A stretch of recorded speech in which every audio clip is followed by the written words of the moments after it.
you don't have to change yourself to be happy. Happiness will always come from within.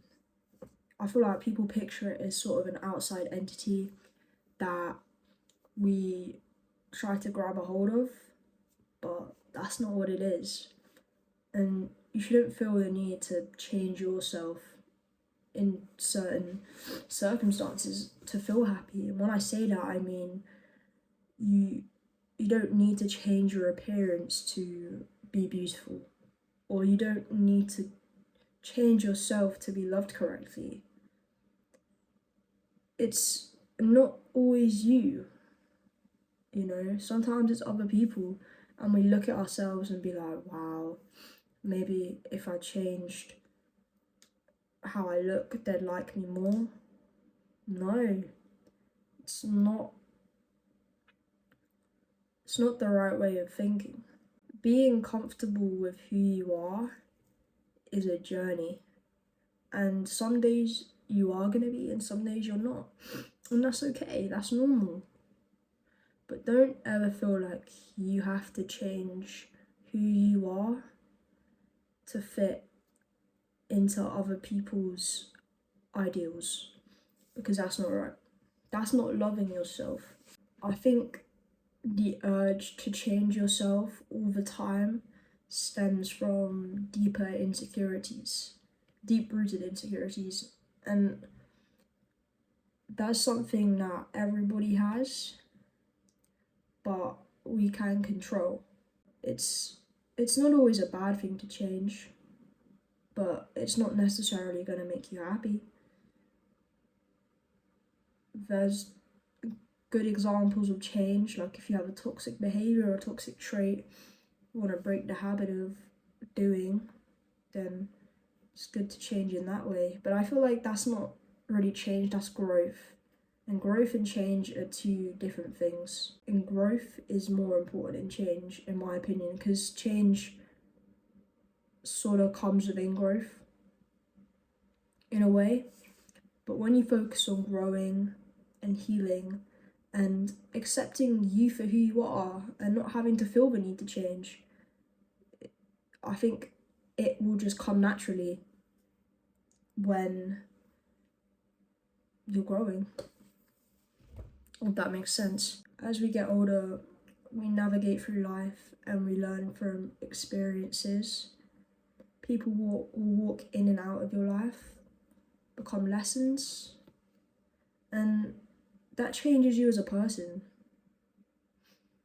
And that's a good kind of change, as long as you act off of it in the right way, because there's different types of change. There's some that we can't control, and then there's some types that we can control. For example, if somebody walks out your life, you can choose to either crash out over that and pick up some unhealthy habits, or you can choose to learn and grow from it and change or become a better person because of that. And I think that's a conscious decision we all have, and we can all choose to make. A lot of us choose the worst kind of change because it's easier, but it's always better to choose sort of the change that helps you grow into a better person, which is the harder decision and also the hardest route. The harder paths will lead to a more beautiful destination, always. So sometimes, or most of the time, taking the harder route is always the best idea.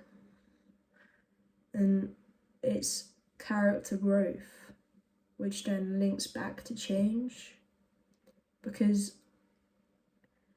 in some ways we're changing every day, and most of the time it's out of our control, and that's a good kind of change, because nobody will stay the same. Nobody stays the same, and we're all capable of change for the better if we choose to, no matter what your reputation is. But change, it's not always bad, but it's not necessary to be happy. You shouldn't have to change due to insecurity or due to just feeling like you're not enough. You don't need to change what you look like or who you are. And it's part of a journey of becoming comfortable within yourself, which is one of the longest paths, but it has the most beautiful destination. And I think we should all sit back and ponder on that, because nobody's perfect and nobody has to be. If you like this kind of content, please do drop a subscribe, as I'll be posting more videos like this frequently. I'm just starting out this channel, so I'm hoping to grow it a little bit. Thank you for watching.